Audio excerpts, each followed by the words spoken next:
اسلام کا اخلاقی نظام۔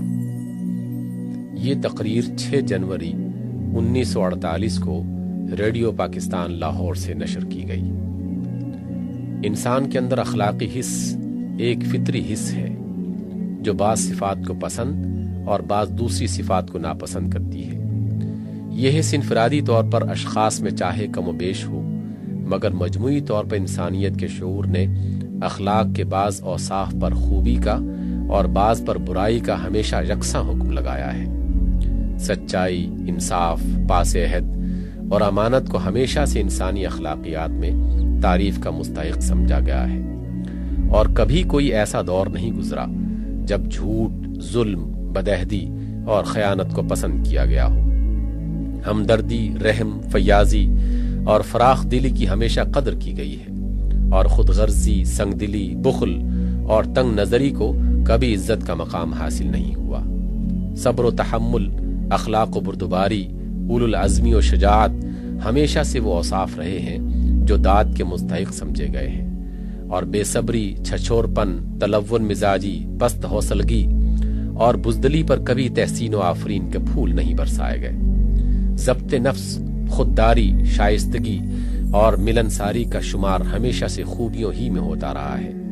اور کبھی ایسا نہیں ہوا کہ بندگی نفس، کم ظرفی، بدتمیزی اور کج خلقی نے اخلاق محاسن کی فہرست میں جگہ پائی ہو۔ فرض شناسی، وفا شعاری، مستعدی اور احساس ذمہ داری کی ہمیشہ عزت کی گئی ہے،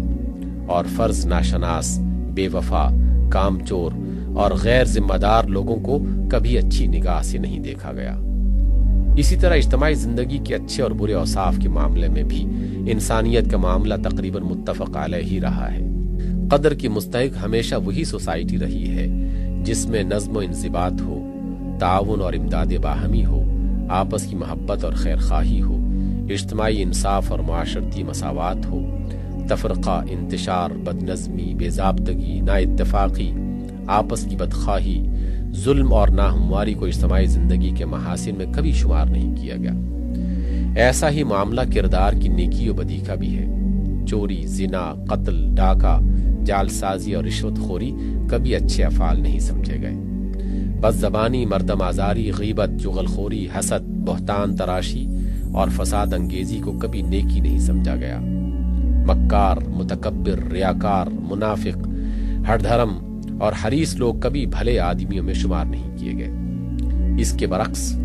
والدین کی خدمت، رشتہ داروں کی مدد، ہمسایوں سے حسن سلوک، دوستوں سے رفاقت، یتیموں اور بے کسوں کی خبر گیری، مریضوں کی تیمارداری اور مصیبت زدہ لوگوں کی اعانت ہمیشہ نیکی سمجھی گئی ہے۔ پاک دامن، خوش گفتار، نرم مزاج اور خیر اندیش لوگ ہمیشہ عزت کی نگاہ سے دیکھے گئے ہیں۔ انسانیت اپنا اچھا عنصر انہی لوگوں کو سمجھتی رہی ہے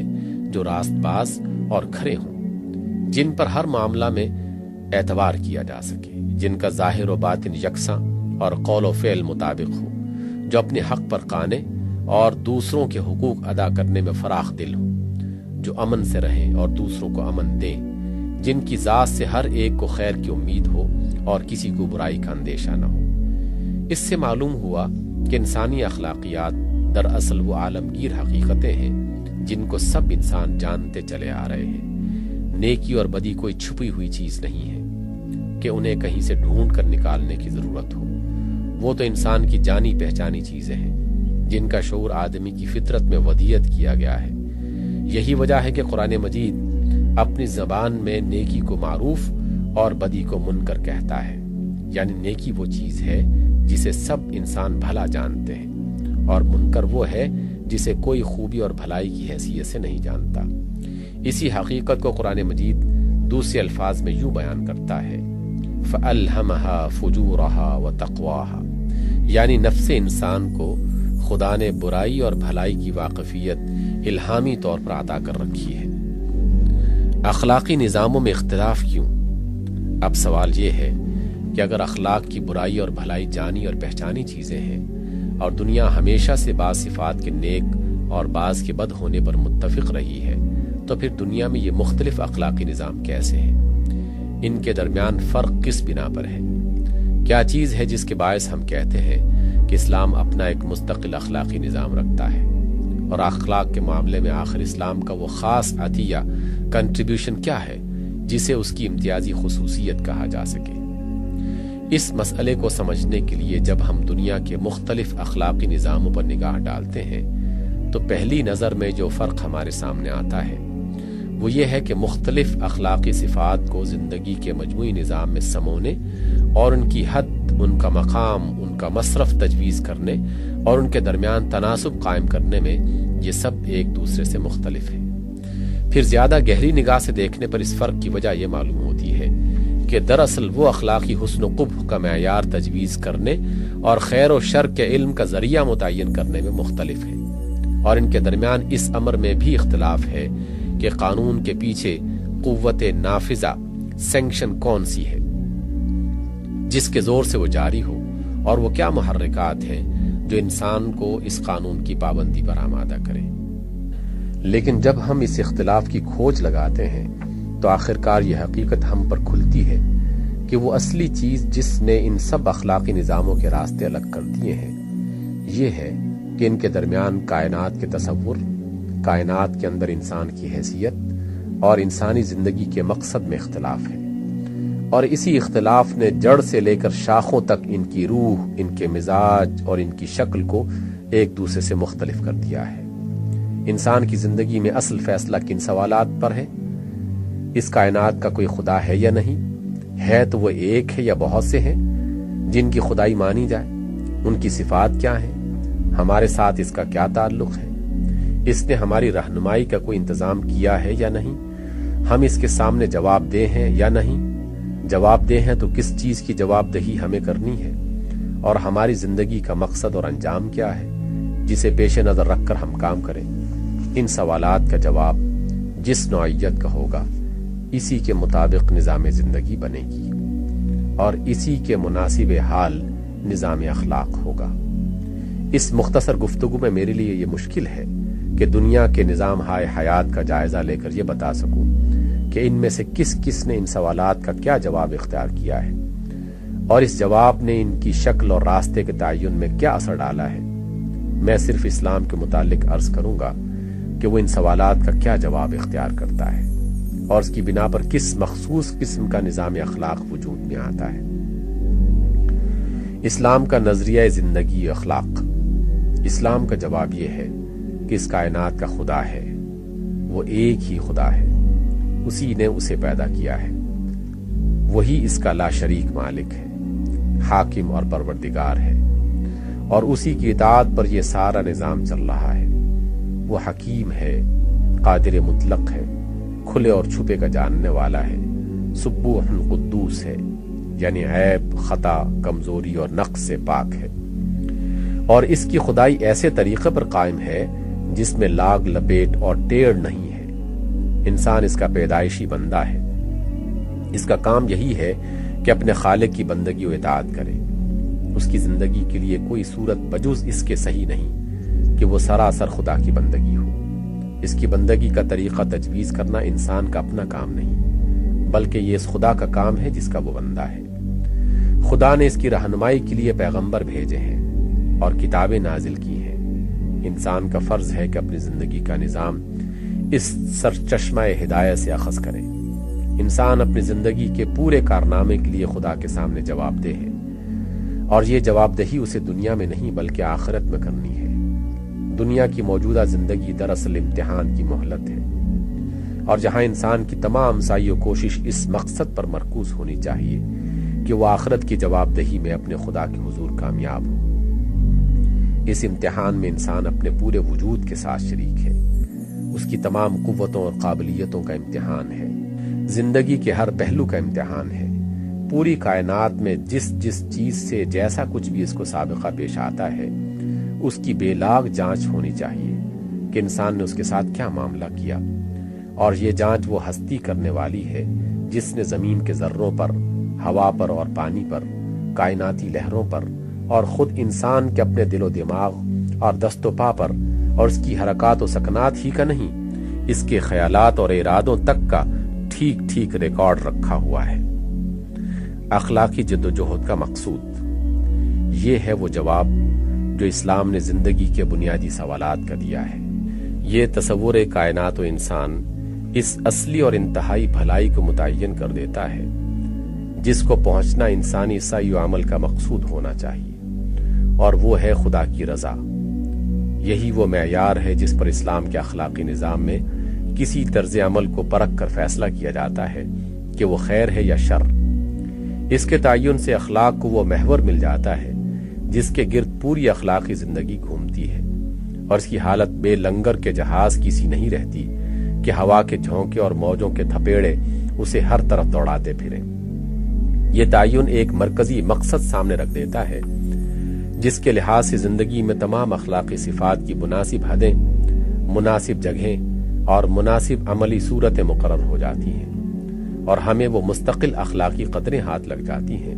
جو تمام بدلتے ہوئے حالات میں اپنی جگہ ثابت و قائم رہ سکیں۔ پھر سب سے بڑی بات یہ ہے کہ رضائے الہی کے مقصود قرار پانے سے اخلاق کو ایک بلند ترین غایت مل جاتی ہے جس کی بدولت اخلاقی ارتقاء کے امکانات لامتناہی ہو سکتے ہیں، اور کسی مرحلہ پر بھی اغراض پرستیوں کی علائشیں اس کو ملوث نہیں کر سکتی۔ معیار دینے کے ساتھ اسلام اپنے اسی تصور کائنات و انسان سے ہم کو اخلاقی حسن و قبح کے علم کا ایک مستقل ذریعہ بھی دیتا ہے۔ اس نے ہمارے علم و اخلاق کو محض عقل یا خواہشات یا تجربے یا علوم انسانی پر منحصر نہیں کر دیا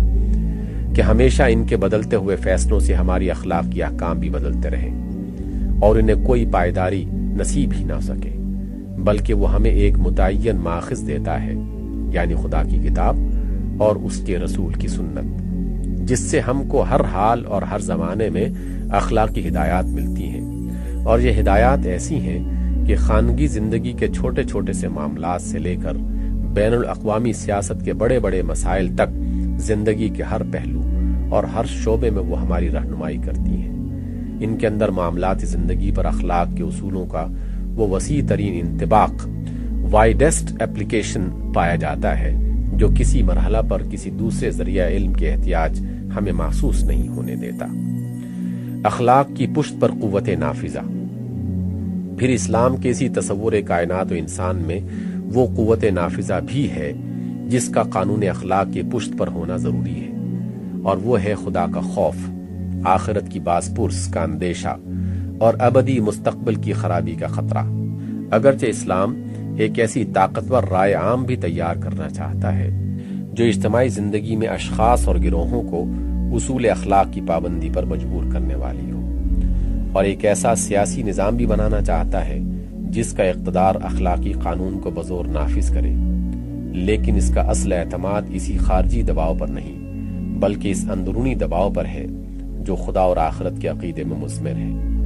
اخلاقی احکام دینے سے پہلے اسلام آدمی کے دل میں یہ بات بٹھاتا ہے کہ تیرا معاملہ دراصل اس خدا کے ساتھ ہے جو ہر وقت ہر جگہ تجھے دیکھ رہا ہے۔ تو دنیا بھر سے چھپ سکتا ہے مگر اس سے نہیں چھپ سکتا، دنیا بھر کو دھوکہ دے سکتا ہے مگر اسے نہیں دے سکتا، دنیا بھر سے بھاگ سکتا ہے مگر اس کی گرفت سے بچ کر کہیں نہیں جا سکتا، دنیا محض تیرے ظاہر کو دیکھتی ہے مگر وہ تیری نیتوں اور ارادوں تک کو دیکھ لیتا ہے۔ دنیا کی تھوڑی سی زندگی میں چاہے جو کچھ تو کرے، بہرحال ایک دن تجھے مرنا ہے اور اس عدالت میں حاضر ہونا ہے جہاں وکالت، رشوت، سفارش، جھوٹی شہادت، دھوکہ اور فریب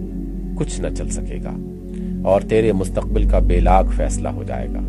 یہ عقیدہ بٹھا کر اسلام گویا ہر آدمی کے دل میں پولیس کی ایک چوکی بٹھا دیتا ہے جو اندر سے اس کو حکم کی تعمیر پر مجبور کرتی ہے، خواہ باہر ان احکام کی پابندی کرانے والی کوئی پولیس، عدالت اور جیل موجود ہو یا نہ ہو۔ اسلام کے قانون اخلاق کی پشت پر اصلی زور یہی ہے جو اسے نافذ کراتا ہے۔ رائے عام اور حکومت کی طاقت اس کی تائید میں موجود ہو تو نور علی نور، ورنہ تنہا یہی ایمان مسلمان افراد اور مسلمان قوم کو سیدھا چلا سکتا ہے، بشرطے کہ واقعی ایمان دلوں میں جاگزی ہو۔ اسلام کا یہ تصور کائنات و انسان وہ محرکات بھی فراہم کرتا ہے جو انسان کو قانون اخلاق کے مطابق عمل کرنے کے لیے ابھارتے ہیں۔ انسان کا اس بات پر راضی ہو جانا کہ وہ خدا کو اپنا خدا مانے اور اس کی بندگی کو اپنی زندگی کا طریقہ بنائے، اور اس کی رضا کو اپنی مقصد زندگی ٹھہرائے، یہ اس بات کے لیے کافی محرک ہے جو شخص احکام الہی کی اطاعت کرے گا اس کے لیے ابدی زندگی میں ایک شاندار مستقبل یقینی ہے، خواہ دنیا کی اس عارضی زندگی میں اسے کتنی ہی مشکلات، نقصانات اور تکلیفوں سے دوچار ہونا پڑے۔ اور اس کے برعکس جو یہاں سے خدا کی نافرمانیاں کرتا ہوا جائے گا اسے ابدی سزا بھگتنی پڑے گی، چاہے دنیا کی چند روزہ زندگی میں وہ کتنے ہی اور کیسے ہی مزے لوٹ لے۔ یہ امید اور یہ خوف اگر کسی کے دل میں جاگزیں ہو تو اس کے دل میں اتنی زبردست قوت محرکہ موجود ہوتی ہے کہ وہ ایسے موقع پر بھی اسے نیکی پر ابھار سکتی ہے جہاں نیکی کا نتیجہ دنیا میں سخت نقصان دہ نکلتا نظر آتا ہے، اور ان مواقع پر بھی بدی سے دور رکھ سکتی ہے جہاں بدی نہایت پر لطف اور نفع بخش ہو۔ اس تفصیل سے یہ بات واضح ہو جاتی ہے کہ اسلام اپنا تصور کائنات، اپنا معیار خیر و شر، اپنا ماخذ علم اخلاق، اپنی قوت نافذہ اور اپنی قوت محرکہ الگ رکھتا ہے، اور انہی چیزوں کے ذریعے سے معروف اخلاقیات کے مواد کو اپنی قدروں کے مطابق ترتیب دے کر زندگی کے تمام شعبوں میں جاری کرتا ہے۔ اسی بنا پر یہ کہنا صحیح ہے کہ اسلام ایک مکمل اور مستقل بذات اخلاقی نظام رکھتا ہے۔ اس نظام کی امتیازی خصوصیات یوں تو بہت سی ہیں، مگر ان میں 3 سب سے نمایاں ہیں جنہیں اس کا خاص عطیہ کہا جا سکتا ہے۔ پہلی خصوصیت یہ ہے کہ وہ رضائے الہی کو مقصود بنا کر اخلاق کے لیے ایک ایسا بلند معیار فراہم کرتا ہے جس کی وجہ سے اخلاقی ارتقاء کے امکانات کی کوئی انتہا نہیں رہتی۔ ایک ماخذ علم مقرر کر کے اخلاق کو وہ پائیداری اور استقلال بخشتا ہے جس میں ترقی کی گنجائش تو ہے مگر تلون اور نیرنگی کی گنجائش نہیں۔ خوف خدا کے ذریعے سے اخلاق کو وہ قوت نافذہ دیتا ہے جو خارجی دباؤ کے بغیر انسان کے اندر خود بخود قانون اخلاق پر عمل کرنے کی رغبت اور آمادگی پیدا کرتی ہے۔ دوسری خصوصیت یہ ہے کہ وہ خواہ کی اوپش سے کام لے کر کچھ نرالے اخلاقیات نہیں پیش کرتا، اور نہ انسان کے معروف اخلاقیات میں سے بعض کو گھٹانے اور بعض کو بڑھانے کی کوشش کرتا ہے۔ وہ انہی اخلاقیات کو لیتا ہے جو معروف ہیں، اور ان میں سے چند کو نہیں بلکہ سب کو لیتا ہے، پھر زندگی میں پورے توازن اور تناسب کے ساتھ ایک ایک کا محل، مقام اور مصرف تجویز کرتا ہے، اور ان کے انطباق کو اتنی وسعت دیتا ہے کہ انفرادی کردار، خانگی معاشرت، شہری زندگی، ملکی سیاست، معاشی کاروبار، بازار، مدرسہ، عدالت، پولیس لائن، چھاونی، میدان جنگ، صلح، کانفرنس، غرض زندگی کا کوئی پہلو اور شعبہ ایسا نہیں رہ جاتا جو اخلاق کے ہمہ گیر اثر سے بچ جائے۔ ہر جگہ، ہر شعبہ زندگی میں وہ اخلاق کو حکمران بناتا ہے، اور اس کی کوشش یہ ہے کہ معاملات زندگی کی باغیں خواہشات، اغراض اور مصلحتوں کے بجائے اخلاق کے ہاتھ میں ہوں۔ تیسری خصوصیت یہ ہے کہ وہ انسان سے ایک ایسے نظام زندگی کے قیام کا مطالبہ کرتا ہے جو معروف پر قائم اور منکر سے پاک ہو۔ اس کی دعوت یہ ہے کہ جن بھلائیوں کے انسان کے ضمیر نے ہمیشہ بھلا جانا ہے، آؤ انہیں قائم کریں اور پروان چڑھائیں، اور جن برائیوں کو انسانیت ہمیشہ سے برا سمجھتی چلی آئی ہے، آؤ انہیں دبائیں اور مٹائیں۔ اس دعوت پر جنہوں نے لبیک کہا انہی کو جمع کر کے اس نے ایک امت بنائی جس کا نام مسلم تھا، اور ان کو ایک امت بنانے سے اس کی واحد غرض یہی تھی کہ وہ معروف کو جاری و قائم کرنے اور منکر کو دبانے اور مٹانے کے لیے منظم سعی کرے۔ اب اگر اسی امت کے ہاتھ معروف دبے اور منکر قائم ہونے لگے تو یہ ماتم کی جگہ ہے، خود اس امت کے لیے بھی اور دنیا کے لیے بھی۔